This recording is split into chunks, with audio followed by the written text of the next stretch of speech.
queridos, tudo bem com vocês? A paz do Senhor Jesus. Você já me conhece, eu sou o pastor Carlos Ribas e o vídeo que eu vou fazer hoje é muito importante e eu preciso que você assista até o final, porque o tema é como a igreja evangélica está se distanciando de Deus sem perceber. Então fique atento a tudo isso que eu vou falar nesse vídeo.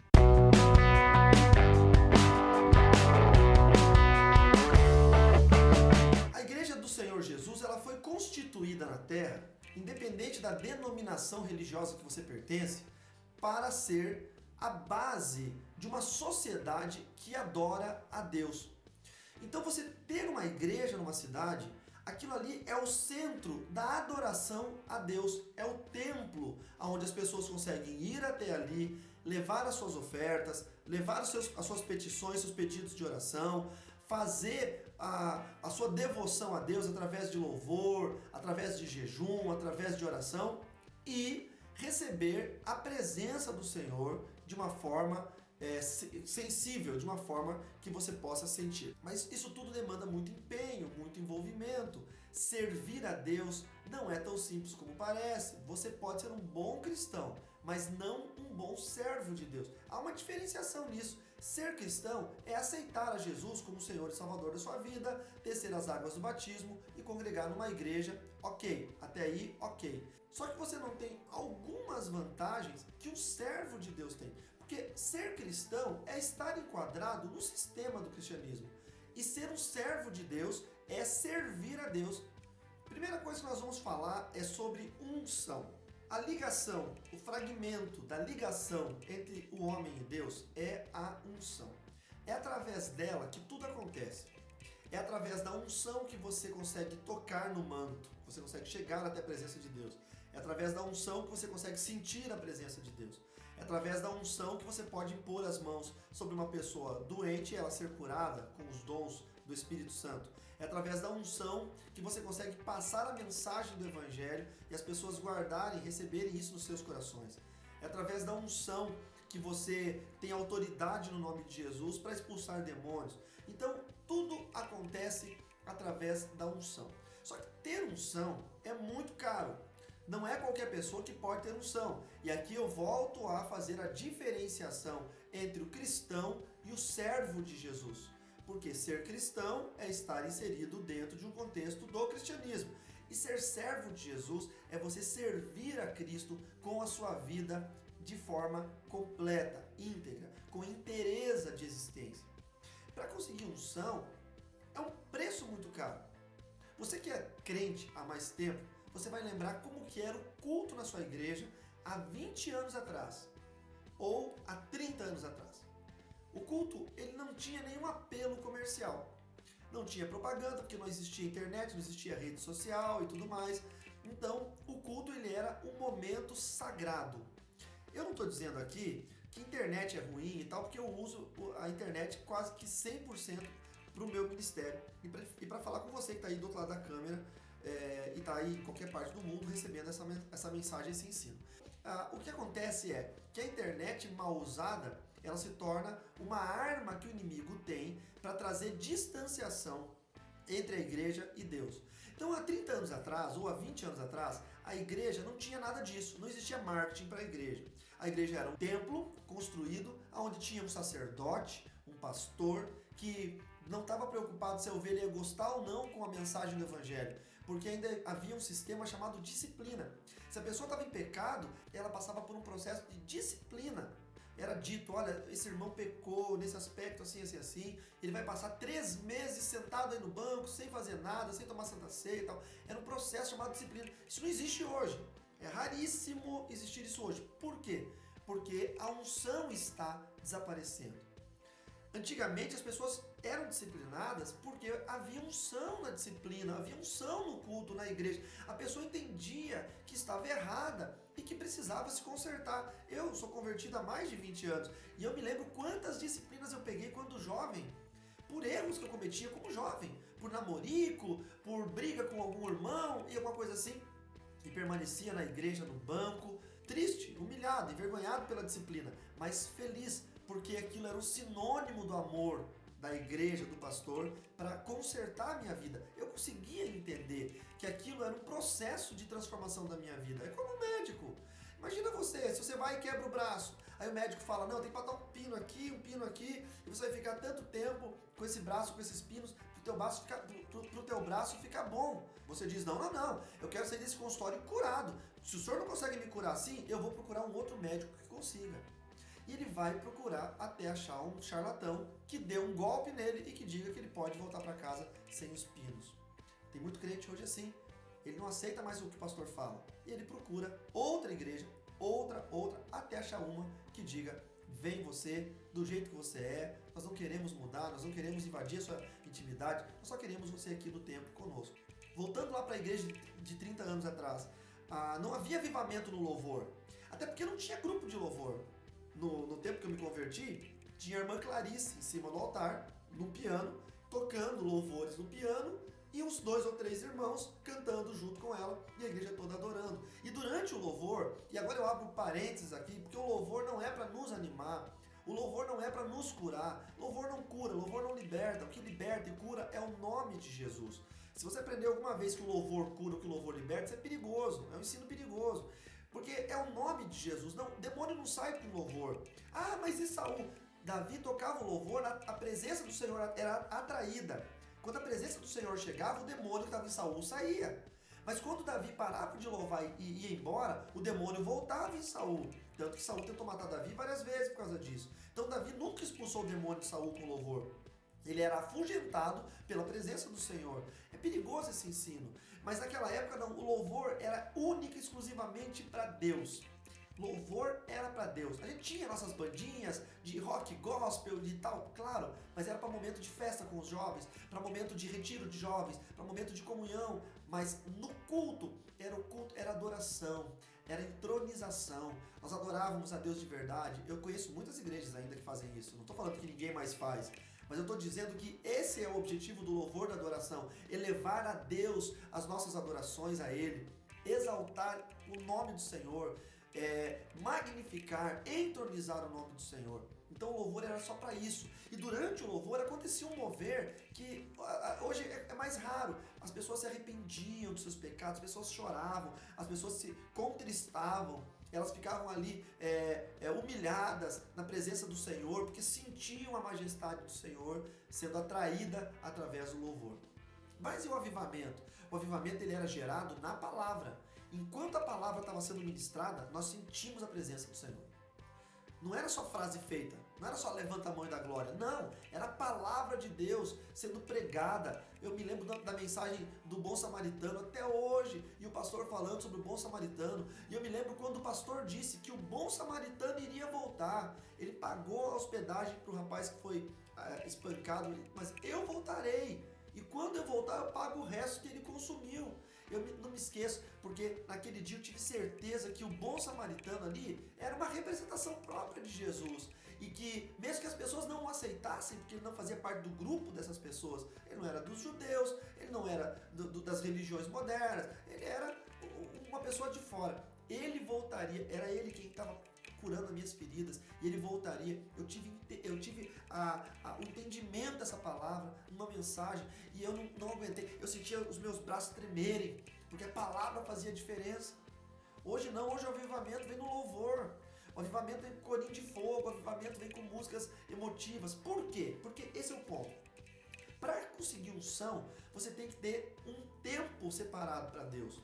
Você tem que orar todos os dias, você tem que ler a Bíblia todos os dias, você tem que jejuar costumeiramente, você tem que ter uma vida santa, você tem que perdoar as pessoas, você tem que evitar o mal, você tem que fugir da presença do maligno, você tem que ter uma vida que condiga com o Evangelho de Cristo. E aí você vai para o culto, e quando você vai para o culto, você vai preparado para ter um contato mais íntimo com Deus dentro da igreja, porque você tem um contato com Deus aqui dentro da sua casa. Hoje tem muito culto. Antigamente era um culto no domingo e um culto de oração ou de ensino durante a semana.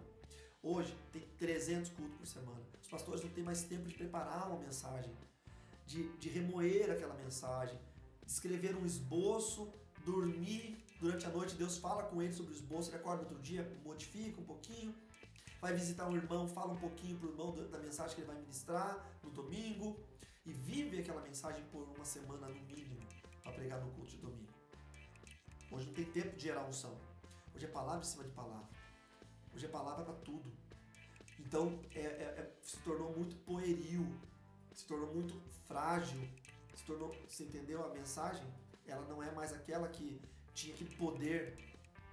Hoje nós somos animados pela mensagem, nós rimos muito, choramos muito. É uma terapia ir para a igreja, ouvir a palavra. E a unção, ela gera emoção. Por isso que nós choramos e rimos em alguns casos.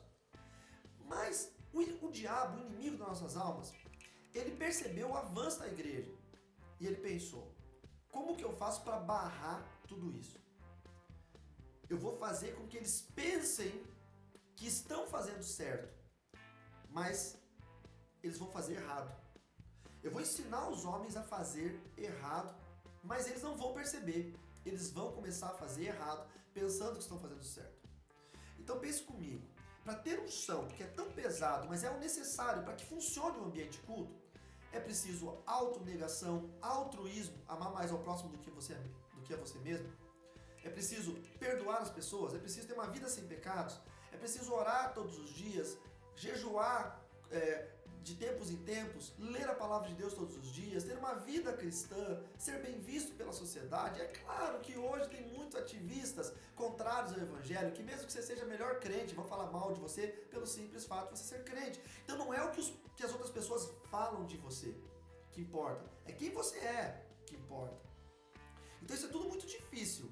E aí chegar na igreja, criar um ambiente de adoração, é tão difícil porque as pessoas não vão mais pensando em ouvir a palavra, as pessoas não vão mais pensando em ter um contato com Deus, as pessoas lotam as igrejas pensando em solução para os seus problemas, eles vão com a cabeça cheia de problemas, com contas para pagar, com casamento acabando, com filho perdido. Então eles não conseguem entrar no ambiente de adoração a Deus, eles não conseguem entronizar ao Senhor. Então dá muito trabalho fazer aquele povo todo estabilizar. Demora muito tempo, você teria que fazer um louvor de 2, 3 horas de louvor, só que começa a ficar chato, as pessoas que não estão ligadas no Espírito, elas são carnais, e a Bíblia fala que quem é carnal discerne as coisas de forma carnal. Então se a igreja está cheia de carnais, como é que você vai fazer um louvor espiritual? Eles não vão entender, vai se tornar chato, eles não vão querer voltar lá. Então o diabo começou a ensinar a criar um louvor mais carnal, um louvor que mexa mais com eles, que mexa mais com as emoções, notas musicais com acordes maiores para dar mais um ar de euforia, notas musicais com acordes menores, com escalas diminutas, dá um ar de introspecção, de emoção. Então tudo isso foi sendo gerado para criar emoção. Por quê? Porque a unção é muito pesada para se conseguir, muito difícil, mas que no final da unção tem emoção. Então o que o inimigo ensinou? Tira essa parte difícil, cara, pesada, que é gerar unção, e só coloca o que eles querem no final, que é sentir emoção. E aí começou então mensagens emotivas, atendimentos emocionais, louvores sentimentaloides, e a emoção começou a tomar conta da igreja.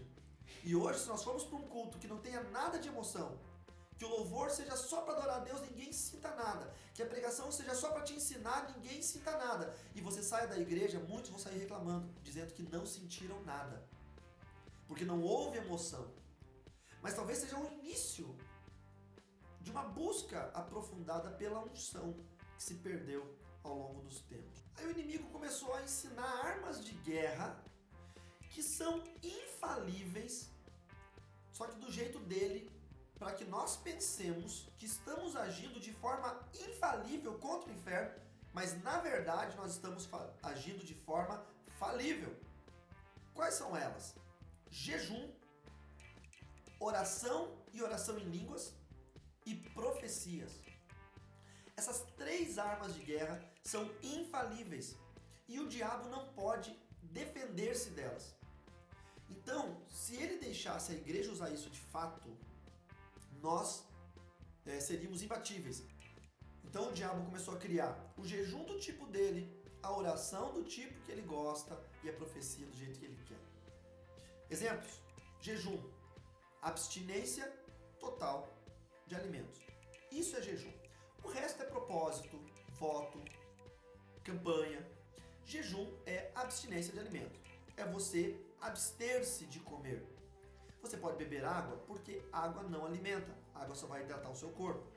Jesus passou 40 dias de jejum, Moisés também passou 40 dias de jejum, Elias também passou 40 dias de jejum. Outros personagens bíblicos passaram menos dias de jejum.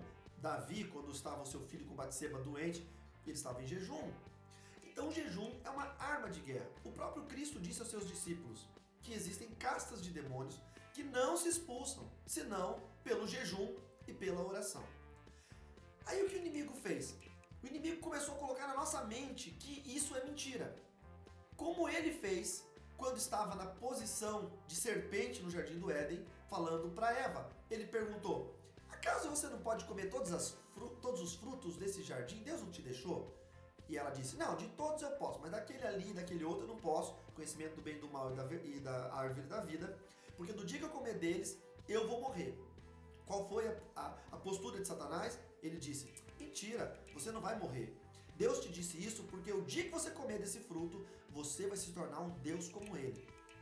Então o inimigo tem essa estratégia. E como que ele tem feito nos dias de hoje? Você tem que jejuar, meu irmão. Sabe o que é jejuar? É ficar sem comer. Nada, bebe só água, um dia inteiro. Se consagra um jejum, se separa. Tira um domingo aí, já que você trabalha durante a semana, se tranca em casa, no quarto, ouvindo louvor, lendo a palavra de Deus, orando e não comendo nada, bebendo apenas água. Ah, pastor, mas dói a barriga. Mas meu irmão, você não está comendo, é óbvio que vai doer sua barriga. Ah, mas dói a cabeça, mas é claro que vai doer sua cabeça. Você acha que jejum é fácil? Não é para ser fácil, é para ser difícil, porque é uma arma de guerra. Tem problemas na sua vida que nunca vão ser resolvidos sem ser com a força do jejum. Existem demônios que só saem com o jejum, o próprio Cristo ensinou. Aí o diabo veio e falou o quê? Não, você não precisa jejuar comida, você pode jejuar café. Você pode ficar uma semana, um mês sem tomar café. Não, você não precisa jejuar café, você pode jejuar chocolate. Ou então você pode jejuar televisão, você pode jejuar sexo, você pode jejuar o que você quiser. Isso não é verdade. Irmãos, isso não é jejum. Eu estava hoje pedalando e aí a gente termina o pedal e vai comer uma coisinha saudável e tal. E eu convidei um rapaz, um amigo nosso. Falei, vamos comer lá uma coisinha. Ele disse, não posso, porque eu estou em jejum. Falei, por que você está em jejum? Você está pedalando? Não é que eu tenho um exame amanhã para fazer no médico e eu estou em jejum completo. E, inclusive, só posso tomar 200 ml de água. Aí eu te pergunto, ele vai para o médico e ele ficou sem comer nada e só podia tomar 200 ml de água. E você que vai para Deus, você se apresenta como para Deus? Senhor, eu só não estou mais assistindo televisão, esse é o meu jejum. Senhor, eu não estou comendo chocolate. Chega no médico lá quando você precisa fazer o exame e você tem que estar em jejum e fala para ele, não, eu já fiz o meu jejum de 24 horas, eu fiquei 24 horas sem comer chocolate. Ou eu fiquei 24 horas sem assistir televisão. O médico vai dizer, volta e faz esse jejum direito, porque eu não aceito, esse jejum vai dar tudo errado, os exames vão dar alterados. Aí eu te pergunto, se o médico, que é homem, não aceita o teu jejum de chocolate, de Coca-Cola, de café, por que é que Deus tem que aceitar? O diabo ensinou isso para fazer a igreja ser fraca. A igreja não vai ser fortalecida nunca enquanto cair no ensinamento do diabo. Aí o diabo vem, você gosta da Bíblia? Vamos pegar a Bíblia então. Jejum de Daniel. Meu irmão, deixa eu falar para vocês sobre jejum de Daniel e jejum de finos manjares. Daniel e os seus colegas estavam cativos em Babilônia. Eles eram obrigados a comer alimentos que Nabucodonosor ordenava que eles comessem. Alimentos que eram consagrados a demônios que eles cultuavam em Babilônia. Então ele quis se abster da contaminação espiritual. E aí ele pediu para que ele não comesse as comidas todas, que ele se alimentasse apenas com legumes e água. Isso foi uma situação na Bíblia. Se você pegasse a situação da Bíblia de escravidão daquele povo, eles estavam cativos, e você transportar isso para a sua vida, eu vou te perguntar, você está escravo por um acaso? Você é cativo? Você é obrigado a comer coisa que o macumbeiro leva na sua casa para você comer? Aí você fala, não, eu vou me abster de alguns alimentos. Não, você é livre, é você quem compra a sua comida. Então o jejum de Daniel ou o jejum de finos manjares não se aplica a você nem a mim. Foi uma regra que Daniel usou para não se contaminar com a comida idólatra daquele povo. Mas o diabo ele pega esse texto e fala, você não precisa ficar sem comer porque dá fome, né? E dá fome é ruim, sente dor de barriga, dor de cabeça, você desmaia. Então faz o jejum igual Daniel fez, está na Bíblia, é um jejum bíblico. E eu já vi pastor batendo boca, dizendo que isso é um jejum bíblico. Sabe por quê? Porque esses pastores também não têm condição de jejuar. Não jejuam, não ficam sem comer, não conseguem, são apegados à carne. E aí como é que eles vão ensinar os seus rebanhos? Então isso é uma armadilha do diabo. É como eu sempre digo, imagine dois exércitos. O exército do bem e o exército do mal. Nós do exército do bem estamos entrincheirados. Do lado de cá está o exército do mal entrincheirado. Nós somos mal equipados, mal treinados e mal motivados. O exército mal está lá escondido. Nós do exército bem começamos a dar tiro nele, só que as nossas armas são velhas e tortas e as balas vão pegando as árvores e vão errando o alvo. Não acerta nenhum do exército do mal. Só que os do exército do mal são mais inteligentes do que nós. E eles vão e fingem que estão sendo alvejados e começam a fingir que estão morrendo e vão caindo no chão. E nós aqui do exército do bem ficamos nos vangloriando, dizendo: destruímos o exército do mal, derrubamos, levantamos nossa mão e os demônios caíram, oramos e tudo. E aí quando a gente vai para casa, o exército do mal se levanta, rindo da nossa cara e continua dominando sobre nós. Se o exército do mal dissesse: não acertou, o que adiantou? Quem são vocês? Se o dia que você levantar a mão para um demônio, o demônio falar: pode botar a mão na minha cabeça, você não consegue me derrubar, você é um fraco, você não jejua, você não ora, você nem crente é.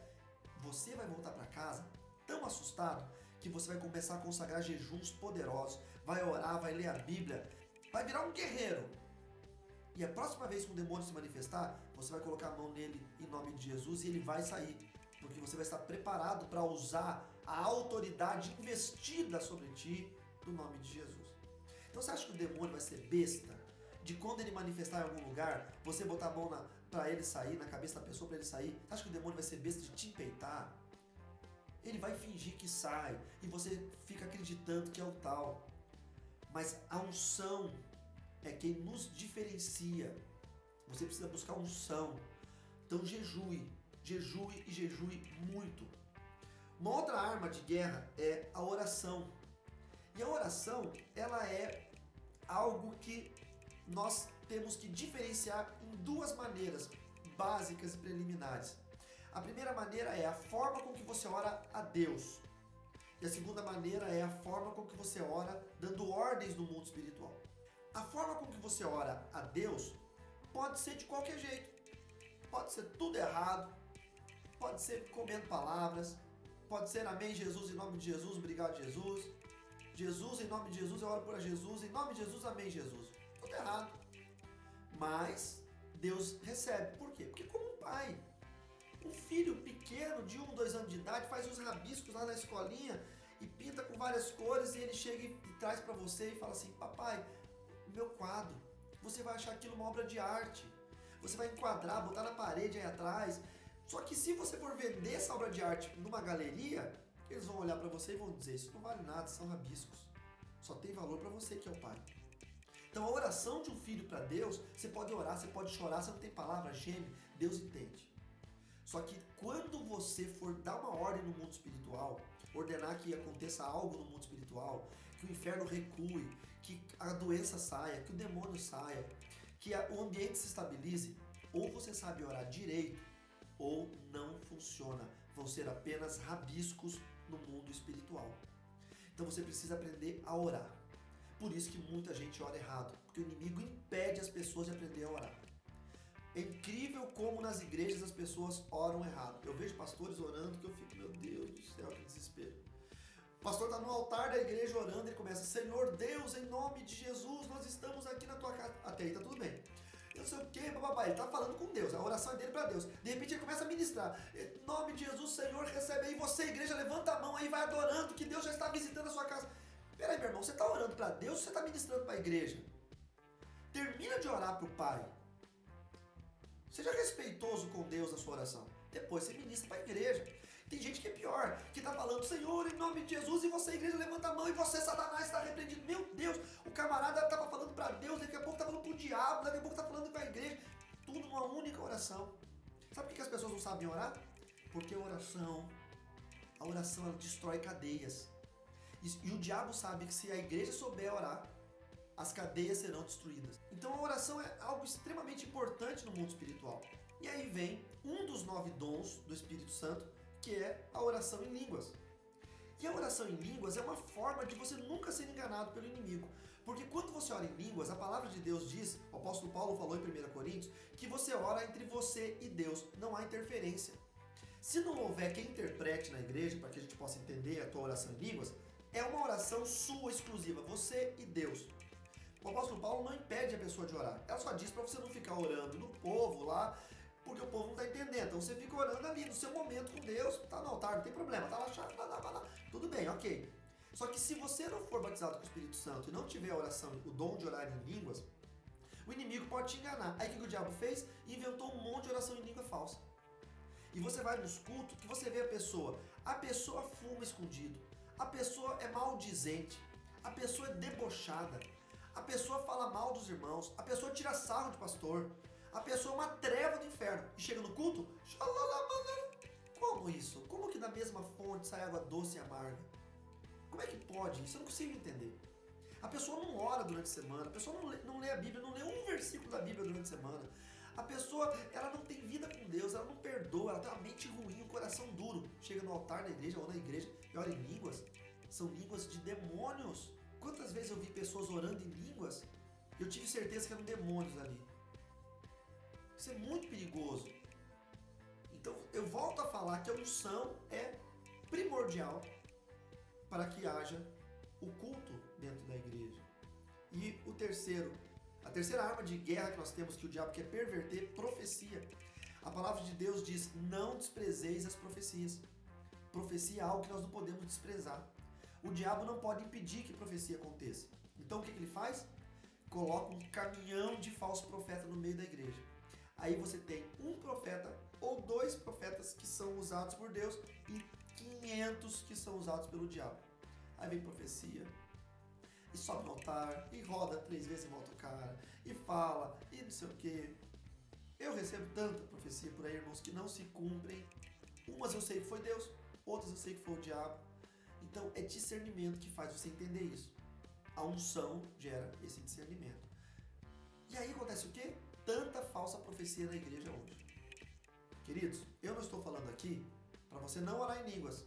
E se você é um profeta, eu não estou falando para você não profetizar. Eu estou dizendo que nós temos que buscar unção e santidade e ter dons genuínos que vêm do Pai. Que essa palavra possa vir ao seu coração. Tomara que o inimigo não esteja falando no seu coração palavras de crítica. Porque quando a gente ouve uma mensagem dessa, a primeira coisa que o diabo vai soprar na nossa mente é: mas quem é ele para falar isso? Será se ele ora tudo isso? Será se ele jejua mesmo? Quem é ele para julgar o irmão? Tira a trave do seu olho antes de olhar o cisco do outro, porque isso é Satanás quem faz. E possivelmente Satanás possa estar tentando trazer esse pensamento a você. Você tem que repreender em nome de Jesus e dizer: essa é uma verdade bíblica. Mesmo que foi falada desse jeito, é uma verdade bíblica e eu não posso desprezá-la. Evite comentários guiados pelo diabo. E se você achou que esse vídeo é interessante para a sua vida, para os seus amigos, compartilhe nas suas redes sociais. Vamos mudar a igreja evangélica do Brasil. Vamos fazer com que a igreja seja santa e sublime na presença do Senhor. Jesus Cristo está às portas e Ele vai voltar para buscar uma igreja santa. Se prepare.